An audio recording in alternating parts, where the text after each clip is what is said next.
আগে আলোচনা করেছিলাম মধুকৈটবের কাহিনী, সেটার আমি নতুন করে বলবো না, জিস্টে বলে দিই। অনন্ত শয্যায় শায়িত নারায়ণের পদ্ম থেকে সৃষ্টিকর্তা ব্রহ্মা যখন সৃষ্টি কাজে উন্মুখ হবেন, অলরেডি নারায়ণের বিষ্ণুর কান থেকে সৃষ্ট হয়ে গেল দুটো মধুকৈটব নামক দৈত্য, যারা তামসিক অহংয়ে একেবারে ভরপুর। তাই তারা ছাড়া আর কেউ থাকবে সহ্য করতে পারছে না।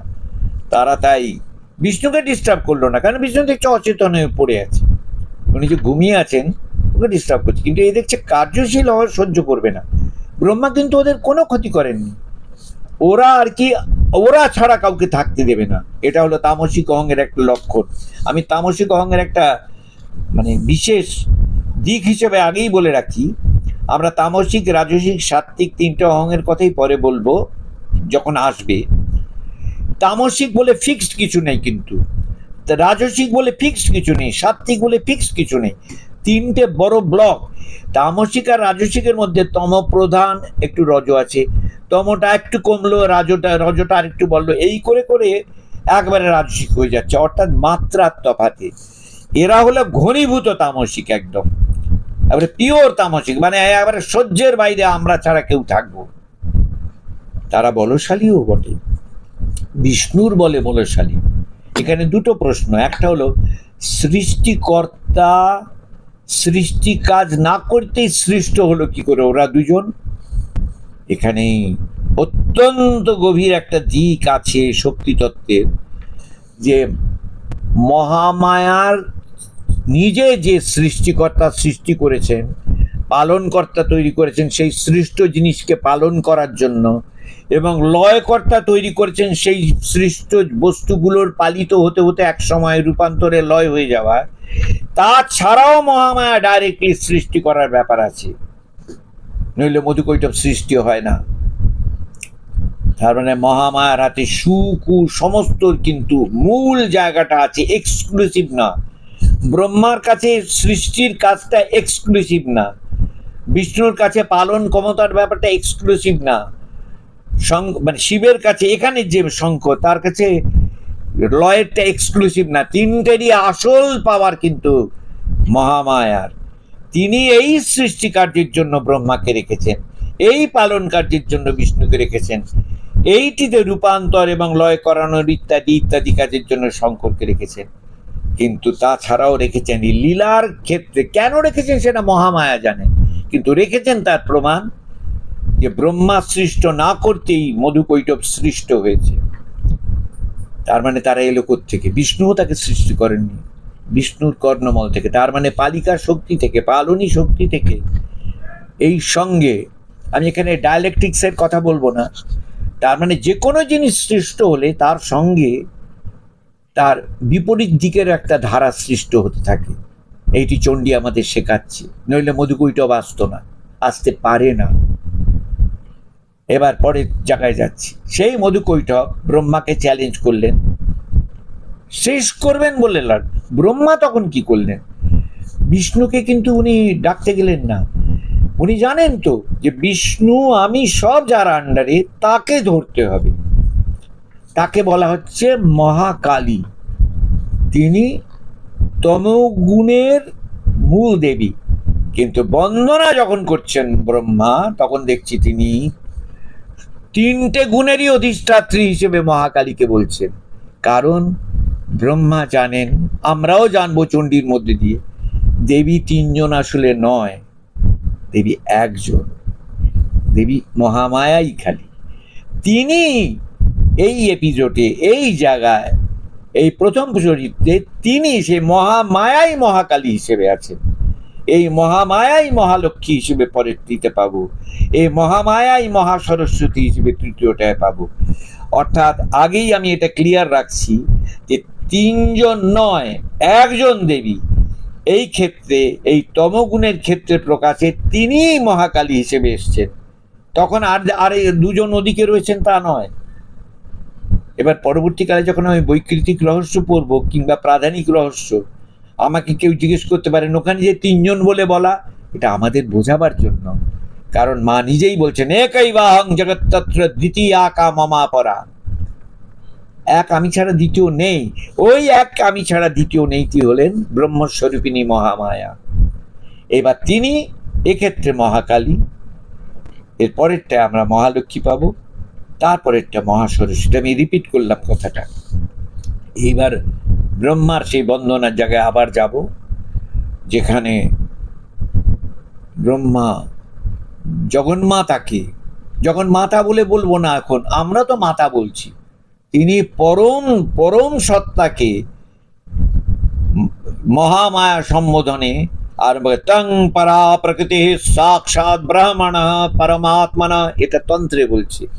ইনি বললেন কি, ত্বং স্বাহা ত্বং সদা ত্বং হি বষটকার সরাত্মিকা সুধা তমক্ষরে নিত্যে ত্রিধা মাত্রাত্মিকা স্থিতা अर्धमात्रा स्थिता नित्या यानुच्चार्या विशेषतः तमेव सा त्वं सावित्री त्वं देवी जननी परा। এই জননী এলো, এই জননী এলো। আমি জননীতে আসবো বলে রিপিট করলাম এই জায়গা। তাহলে মা তাকে, সেই পরমকে আমাদেরও শেখালেন মাতৃ সাধনার প্রথম পাঠ, পরম সত্তাকে, যাকে ত্বং সাহা ত্বং সদা ত্বং হি বষটকার সরাত্মিকা বলা।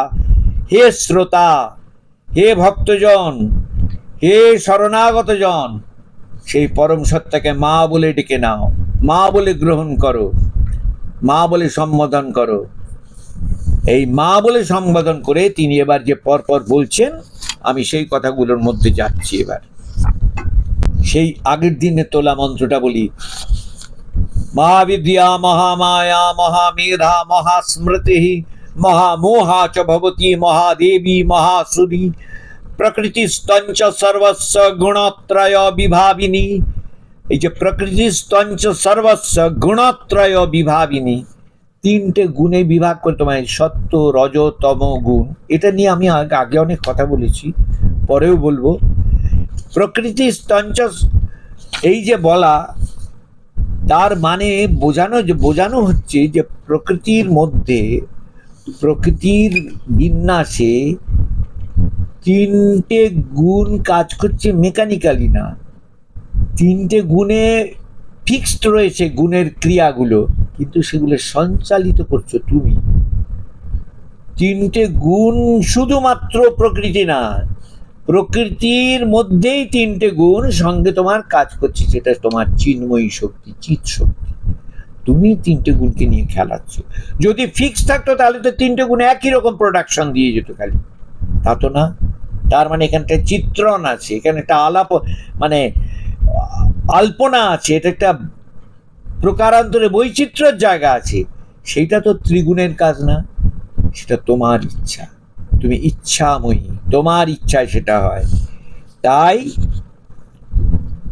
তোমার প্রকৃতিশ্চঞ্চ সর্বস্ব গুণত্রয় বিভাবিনী বলেই বলছেন। এইবার যা জাগরণের সময়, এই যে আগে বললাম মহাবিদ্যা মহামায়া মহামেধা মহাস্মৃতি, এটা মানুষের জীবনে আসে যেভাবে, সেটা কি? কাল রাত্রির মহারাত্রির মোহ রাত্রিশ্চ দারুণা। খুব নজর করার মতো। তুমি কাল রাত্রি, তুমি তো সব, তাহলে আবার কালরাত্রি বলে বলার কারণ কি? আমাদের বোঝাবার জন্য বিন্যাস করে সব তিনি, কিন্তু বিশেষ বিশেষ পর্যায়ে তার পরিচয় জায়গাগুলোকে চিনলে আমাদের সুবিধা হয় বুঝতে। কাল রাত্রির মহারাত্রির মোহ রাত্রিশ্চ দারুণা তং শ্রীস্তমীশ্বরী তং হ্রিস্তং বুদ্ধির বোধ লক্ষণা।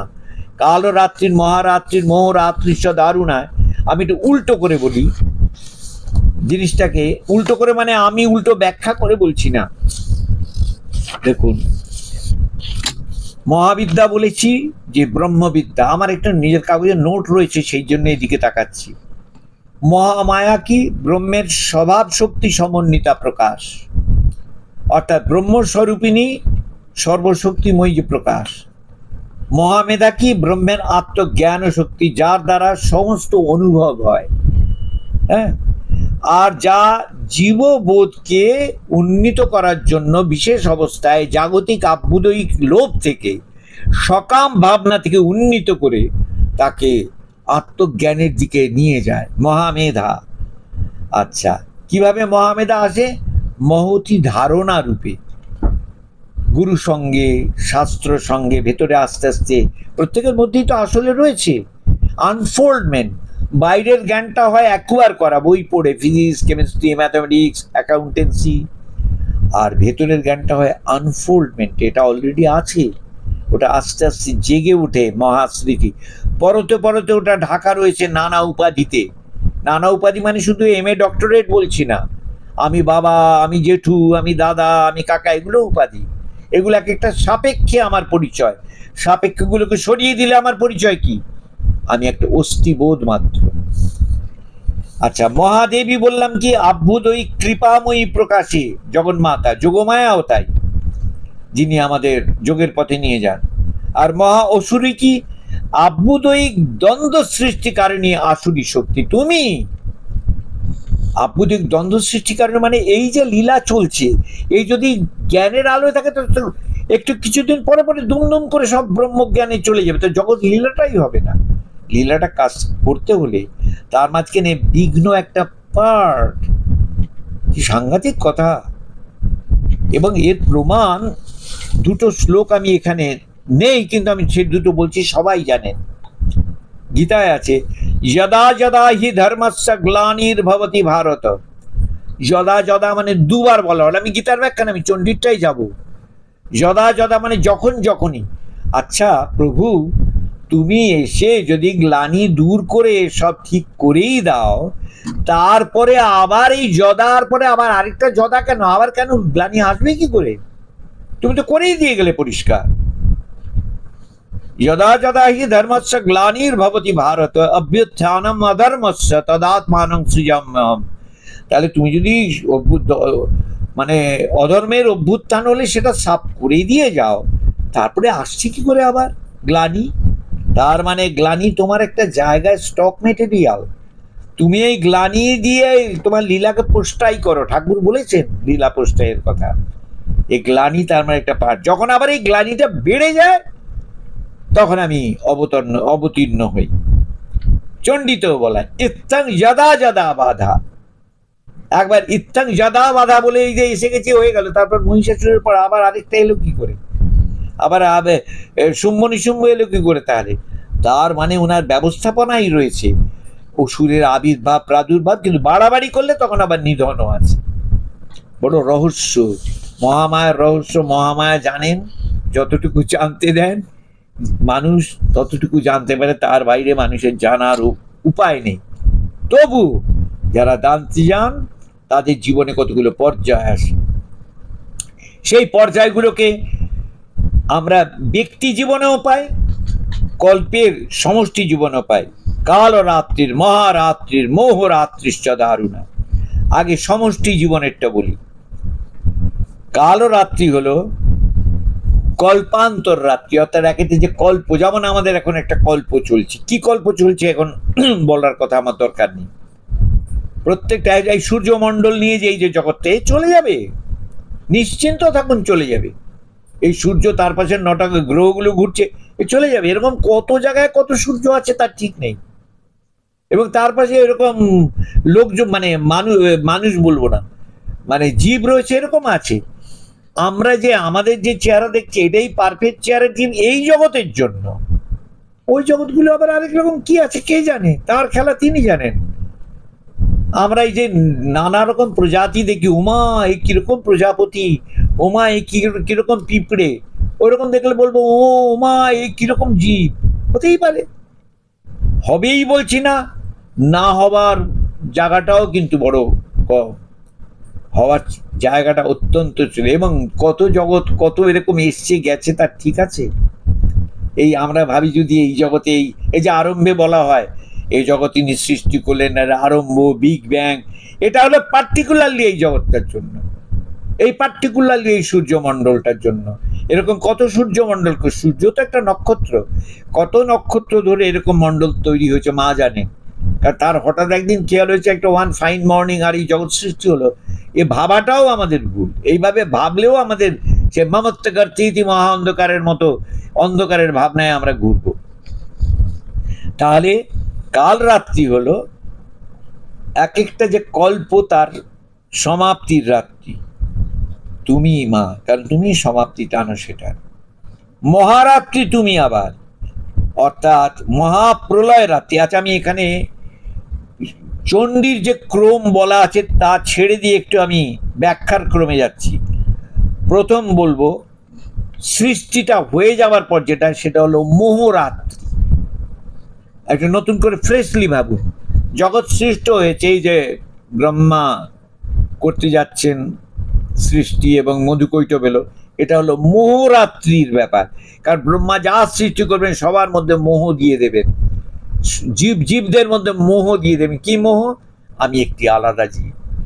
মধুকৈটব তার প্রথম আরম্ভ, আমি একটি আলাদা জীব, ও একটি আলাদা জীব, সে একটি আলাদা জীব, তবে তাদের সম্পর্ক। এদের তুমি ভাই আমি, আমি ভাই তুমি হলে তার সৃষ্টি হবে না, সব তো ব্রহ্মজ্ঞানী। সুতরাং মোহরাত্রি দিয়ে সৃষ্টির শুরু। এটা চণ্ডীর একটা ভীষণ ইম্পর্টেন্ট জায়গা, কিন্তু যেটা অন্য শাস্ত্রে আমি কতটুকু জানি, যেটুকু জানি অন্য শাস্ত্রে এভাবে নেই। অর্থাৎ মোহরাত্রিটা হলো জগৎ সৃষ্টির আদি রাত্রি যেগুলো, কারণ সব তো মোহটা সেখানে একটা ভেরি মাচ ভাইটাল পার্ট। মোহ না দিলে তো হবে না। এই মোহরাত্রি হলো মমত্বে বদ্ধকারিণী, তারপরে সর্বজীবের আরম্ভটা হলো মোহরাত্রি। আমি মানুষ হয়ে জন্মানোটা বলছি না, প্রতি জীবের যে আদি জন্ম ওটা তার মোহরাত্রি দিয়ে জন্মটা শুরু হলো। ইন্ডিভিজুয়াল দিয়ে এবার বলছি, যে কোনো জীবের আদিটা হলো মোহরাত্রি। এইবারে তার যে এগিয়ে চলা জগতে এই কর্মফলের মধ্যে দিয়ে ঘটে, এটা হলো তার এই সৃষ্টিকল্পের মধ্যে থেকে আমি কর্তা বোধ, আমি আলাদা, আমি কর্তা বোধ, উদ্ভিদ জন্ম, পশু জন্ম, প্রাণী জন্ম, আরো বড় জন্ম, এই করতে করতে মানুষে পৌঁছে ফাইনালি চেতনার উত্তরণে দিয়ে তার কাছে যখন এই সুরত সমাধির মতো আগ্রহটা এলো, সেই আগ্রহের সময়টা তার মধ্যে যাচ্ছে মহারাত্রি। যে আমি কি অবস্থায়, আমার তো আলোহীন, এই মোহর মধ্যে পড়ে আমি তো শুধু ভুগছি। এটা হলো ব্যক্তিতে। আর সমষ্টিতে হলো ব্রহ্মার ক্ষেত্রেও তখন মানে যে সমষ্টি, এই সৃষ্টি এবার অনেক দিন হয়ে গেছে, কি সৃষ্টি, এবারে সৃষ্টি শেষ হওয়ার দরকার, হ্যান্ডেড ওভার টু শিব, যে সৃষ্টি চলে যাওয়া দরকার। অর্থাৎ প্রত্যেকটার মধ্যে রূপান্তর হয়ে হয়ে যে সংহৃতি লয় হচ্ছে তা নয়, এই জগৎটার এবার লয় হয়ে যাওয়া দরকার। তাই ওটা হচ্ছে মহারাত্রি, মহাপ্রলয় রাত্রি, ব্রহ্মারও রাত্রি। সেটা আমাদের যেমন রাত্রি হচ্ছে নতুন সৃষ্টি, ব্রহ্মার রাত্রি হচ্ছে এটা খতম হয়ে যাবে। ব্রহ্মার দিন দিয়ে তো শুরু হয়েছিল আমাদের জগৎ। আর এটা আমি বললাম সমষ্টির দিক দিয়েও ব্যক্তির দিক দিয়েও। ব্যক্তির দিক দিয়েও তাহলে মোহরাত্রি হলো তার জন্ম, মানে মানুষ জন্ম বলছি না, কিন্তু জীব হিসেবে প্রথম জন্ম থেকে মোহরাত্রিতে তার বিচরণ। এর পরেরটা তার গেছে এই মোহরাত্রি থেকে সে গেল মহারাত্রি, এই চলছে মহারাত্রি এই করতে করতে বারবার করতে করতে মনুষ্য জন্ম এবং তারপরে এদিকে তাকানো। এইবার এটার এই মোহরাত্রির যে জায়গা থেকে মহারাত্রিতে উত্তরণ এই মহারাত্রির রাত্রিটা হলো তাই ব্রহ্মারও রাত্রি। মানে ব্রহ্মারও এটা হলো এই যে মোহ নিয়ে থাকার ব্যাপারটা, এটা ব্রহ্মার ক্ষেত্রেও রাত্রি। অর্থাৎ ব্রহ্মারও আসলে পছন্দের না, কারণ তিনিও তো ব্রহ্মজ্ঞানী, তাকে থাকতে হচ্ছে। যেমন আপনি ধরুন একটা কাজ করতে চান না, কিন্তু বাধ্য হয়ে জীবিকার জন্য আপনাকে একটা কাজ করতে হচ্ছে, সেই কাজটার মধ্যে আপনাকে থাকতে হচ্ছে কর্তব্যবোধে। তার মানে সৃষ্টিকল্পে এইটার মধ্যে কর্তব্যবোধে ব্রহ্মাকে থাকতে হচ্ছে। কারণ ব্রহ্মার ক্ষেত্রে এটা দিন, ব্রহ্মার ক্ষেত্রে এটা পূর্ণ জাগরণ, তার মধ্যে সৃষ্টি কাজটা করতে হচ্ছে কালীর, মানে মহাকালীর দ্বারা বাধ্য হয়ে, মহামায়ার দ্বারা বাধ্য হয়ে। এরপরে আসছি এটা কালরাত্রি। কালরাত্রি হল স্টপিং একদম, মানে এই এটা যেটা আমি কল্পের অন্ত বলছি, মানে এই সৃষ্টির অন্তটা হয়ে যাওয়া। এটা হলো সমষ্টির দিক দিয়ে। সমষ্টি আমি ব্যক্তির দিক দিয়ে পরে বলছি। সমষ্টির দিক দিয়ে যেমন বললাম, মোহরাত্রি দিয়ে জগৎ শুরু, মহারাত্রি দিয়ে জগৎ চলা, আর কালরাত্রি দিয়ে জগতের শেষ। দারুণা, সমষ্টির দিক দিয়ে দারুণা হলো এই সমস্তটা এক হচ্ছে সেই দারুণা তুমি, তোমারই এই তিনটে, তুমি কিন্তু থেকেই যাচ্ছ, দারুণা কিন্তু থেকেই যাচ্ছে। এ ব্যাখ্যা যাই করা হোক, এই দারুণা তার অর্থ মানে তিনি কিন্তু থাকছেনই, মহামায়া যিনি। এগুলো তো ফেজ, কাল রাত্রি, মহারাত্রি, মোহরাত্রি। এবার ব্যক্তির দিক দিয়ে দেখুন, বললাম ফার্স্ট বার্থে প্রথমেই সে অহংকার ও বিমূঢ় আত্মা কর্তা হমিতি মান্যতে দিয়ে তার মোহরাত্রি শুরু। এইভাবে সে অনেক কিছু হলো, জজ, ব্যারিস্টার, উকিল, ডাক্তার, ইঞ্জিনিয়ার, সিএমডি, কর্মচারী, নানা রকম পর্যায়ে সব হয়ে হয়ে হয়ে এবার সে সুরত আর সমাধি। একজন রাজা, প্রশাসক, আর একজন বিরাট বিজনেসম্যান, যে আমরা পারছি না, এই তাদের মহারাত্রিতে প্রবেশ হলো। অর্থাৎ তারা এইটা থেকে উত্থান চাইছে, এটা থেকে এই বেরোতে চাইছে, তারা ত্রাণ চাইছে, তারা আর এই মোহরাত্রির মধ্যে থাকতে পারছে না, তারা ছুটি চাইছে এই অহংকর্তৃত্ব বোধের ক্রিয়াশীলতা থেকে না জেনে। তারা আসলে চাইছে কেন আমার এই হয়, সে উত্তর দিচ্ছেন, তোমরা অহং অভিমানে বদ্ধ বলে তোমরা ভুগছ, এটা মেধস জানালেন। সুতরাং তারা চাইছেন ত্রাণ।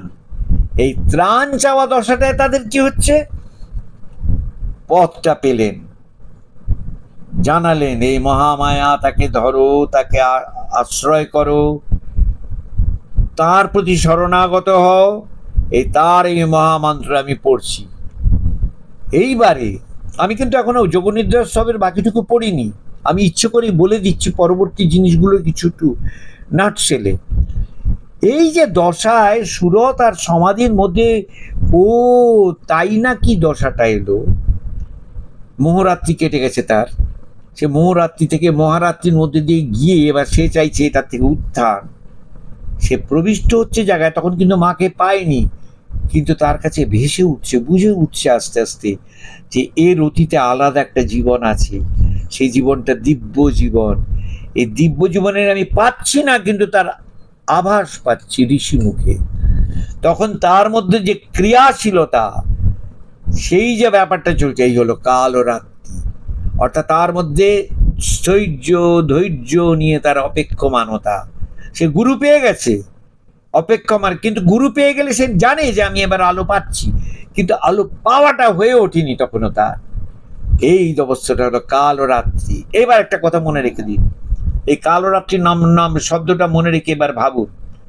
নবদুর্গার ক্ষেত্রে আমরা বলেছিলাম, হ্যাঁ, প্রথমং শৈলপুত্রী, দ্বিতীয়ং ব্রহ্মচারিণী, তৃতীয়ং চন্দ্রঘণ্টেতি কুষ্মাণ্ডেতি, চতুর্থকম পঞ্চমং স্কন্দমাতেতি, ষষ্ঠং কাত্যায়নী তথা। এই ষষ্ঠংটা মনে রাখুন। সপ্তমং কালরাত্রিতি মহাগৌরীতি চাষ্টমম। তার মানে আমার হৃদয় বোধে কাত্যায়নী দশাটার এলে তারপর কালরাত্রি। কাত্যায়নী দশাটা মানে কি, কাত্যায়ন ঋষির আশ্রমে দেবতারা এক জায়গায় হয়েছিলেন, আমাদের রক্ষার জন্য ব্যবস্থা করুন। তখন ওইখানে ব্রহ্মা, বিষ্ণু, মহেশ্বর আবাহন করে সবার মধ্যে অনুসূতা, যে একমেবা দ্বিতীয়ম দেবী, তাকে আবির্ভূতা করিয়েছিলেন। তিনি তখন অসুর বধের জন্য দাক্ষিণ্যপ্রদ প্রকাশে দুর্গা হয়ে, মহালক্ষ্মী হয়ে বলা উচিত, দুর্গা হয়ে এসছিলেন।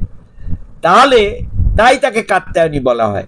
এইবারে আমরা যখন আমাদের দিক থেকে তাকে পাওয়ার জন্য চেষ্টিত হচ্ছি, আমাদের হৃদয় হচ্ছে কাত্যায়নের আশ্রম, তখন আমরা উন্নয়নের জন্য, চেতনায় উন্নীত হবার জন্য আমাদের মধ্যে যে শুভ ভাবগুলো সব একত্রিত করছি, সেটাই হলো দেবতাদের এক জায়গায় হওয়া। এই একত্রিত হলে তখন আমি জজ না, উকিল না, ব্যারিস্টার না, ডাক্তার না, ইঞ্জিনিয়ার প্রধান না, মা আমাকে রক্ষা করো, শরণাগত। এই শরণাগতির শক্তি কিন্তু আমার তখন নিজের যে অলরেডি জ্ঞান হওয়া সেগুলোকে এক জায়গায় করেছে, সেগুলোই বিভিন্ন দেবতার এক জায়গায় হওয়া। তার মানে আমার হৃদয়টাই কাত্যায়নের আশ্রম। আমার ভেতরে যে শুভবোধগুলো তখন এক জায়গায় হয়ে তখন টানছে, তখন আর আমার প্যাঁচ মারা, গোলমাল করা, অন্যকে ক্ষতি করা, নিজে উঁচুতে উঠবো বলে অন্যকে ল্যাং মারা এসব আর নেই। এই যে ভেতরে তখন বিশুদ্ধ শক্তির এক জায়গা হয়, এই কাত্যায়নের আশ্রম আমার হৃদয়, তখন সেইখান থেকে একীভূত হয়ে আমার যে শক্তি জাগছে সেটাই হলো আমার মধ্যে ত্রাণকারিণী মহামায়ার আবির্ভাব শক্তি। তিনি তখন ওই কাত্যায়নী রূপে আমাদের কাছে এসে জাগ্রত হলেন। তখন আমাদের অপেক্ষা করে থাকা কখন আমাদের ভেতরের মালিন্যগুলো অর্থাৎ অসুরগুলো এবার শেষ হবে দেবতার দ্বারা। এই হলো কাল ও রাত্রি রূপ, অর্থাৎ কাত্যায়নীর পর কাল ও রাত্রি সেই ফেজটা। এবার সেই ফেজটা পেরোলে কি ভাবুন, এটা কাল রাত্রি মহারাত্রি মোহরাত্রিশ্চ। এবার মোহরাত্রি পর মহারাত্রি আর কালরাত্রি পেরিয়ে দারুণা সেই পরম জায়গায়, সেটা হলো মহাগৌরী। এখানে মহাগৌরী মানে রূপ দিয়ে ভাবলে হবে না, ব্যাপারটা বুঝতে হবে। অর্থাৎ তিনি তখন আর কাল রাত্রি না, তখন মহাগৌরী, তখন আলোকে আলোকিতা হয়ে তিনি ধরা দেন আমাদের হৃদয়ে। আমি আছি। কোন আমি? এই যে জননী বলে যাকে আমরা সম্বোধন করেছি একটু আগে, সেই আমি, তিনি তখন আমাদের মধ্যে ধরা দেন। এই ধরা দেওয়ার পরের অবস্থাটা হলো আবার নবদুর্গায় একটি চলে যাচ্ছি, সিদ্ধিদাত্রী। দেখুন, কালরাত্রি, এই কাত্যায়নী, তারপরে কালরাত্রি, মহাগৌরী, সিদ্ধিদাত্রী। তখন আমাদের ভেতর থেকে সিদ্ধির আলো দিয়ে মা আমাদের মহাস্মৃতি জাগিয়ে দেন, আমাদের মধ্যে বোধের আলো জাগিয়ে দেন, তিনিই আছেন। এখন তাহলে কি করতে হবে? এটা প্রত্যয় নিয়ে, ভাবনা নিয়ে, মনন নিয়ে আমাদের নিজেদের মধ্যে এই ভাবগুলোকে রেগুলেট করতে হবে, ভাবগুলোকে বারবার নিতে হবে। উপনিষদের ভাষায় শ্রোতব্য, মন্তব্য, নিদিধ্যাসিতব্য। এই যে শুনলাম, মন্তব্য, এটা মনন করা, ব্যাপারগুলো কি হচ্ছে খুব সূক্ষ্মভাবে মনন করা, প্রশ্ন হলে সেগুলো তুলে ধরা, নিদিধ্যাসিতব্য, সেটা নিয়ে ধ্যান করা, সেটার ভেতরে চলে। তাহলে তার পরিণতিতে কি? তার সেই কাল রাত্রির মহারাত্রির মোহরাত্রিশ্বর পর যে দারুণা সেই জায়গাটা, সেইটা উঠে আসবে। উঠে এসে তং শ্রী স্তমীশ্বরী তং হৃস্তং বুদ্ধির বোধ লক্ষণা। আমরা মনে হয় এটা আবার বিরাট আলোচনার, এটা আমার মনে হয় এই পর্যায়টা আলোচনাটি একটু দীর্ঘায়িত হলে অসুবিধা নেই, ঘটনাক্রমগুলো আমরা ঝপঝপ করে চলে যেতে পারবো। কিন্তু আবারও বলছি আমার শ্রোতাদের, আমার প্রিয় শ্রদ্ধেয় শ্রোতাদের, যে এই চণ্ডীর সার কথাগুলো কিন্তু লুকিয়ে আছে। এক যেমন সুরতের সঙ্গে সমাধিয়ার, এই মেধসের সঙ্গে সুরতার সমাধির কথোপকথনে, আর আছে যোগনিদ্রা স্তব, অপরাজিতা স্তুতি, এগুলোর মধ্যে। তাই যোগনিদ্রা স্তবে আমার 4-5টা সেশন বসলেও আমার আপত্তি নেই, কিন্তু এর মধ্যে দিয়ে আপনারা শাক্ত ফিলোসফি 60টা পেয়ে যাবেন। সেই জন্য আমি আজকে আর খুব কথা টানছি না, এই জায়গা অব্দি বলেই মনে হয় আমার এই দারুণার জায়গায় অব্দি। পরের লাইনটা বললাম তাই, তং শ্রী স্তমীশ্বরী তং হৃস্তং বুদ্ধির বোধ লক্ষণা। এই দারুণা ধরে তখন তং শ্রী, তখন সমস্ত জিনিসটাই মধুময় প্রকাশে আমার কাছে ধরা পড়ে। তং ঈশ্বরী তং, মানে এ বললে আমার আরো 1 ঘন্টা বলতে ইচ্ছে করবে, আমি আজকে আর সেই জন্য কথাটা আনছি না। এ বলা মানে কি জানেন? এ বলা মানে আসলে কীর্তন। কার কীর্তন? সমগ্র জগৎকে যিনি ধারণ করে আছেন, তিনি অধিকার দিচ্ছেন, সামান্য অধিকার দিচ্ছেন, তাতেই আমরা ওভারওয়েলমড। আমি আমার দিক থেকে বলছি, তার কীর্তনে ভেসে আছি বলে মনে করছি। সুর করছেন, আমি স্তোত্র করি, এখানে স্তোত্র না থাকলেও এটা আমার স্তোত্র, এই বলাটাও আমার কাছে সেই তার বন্দনা।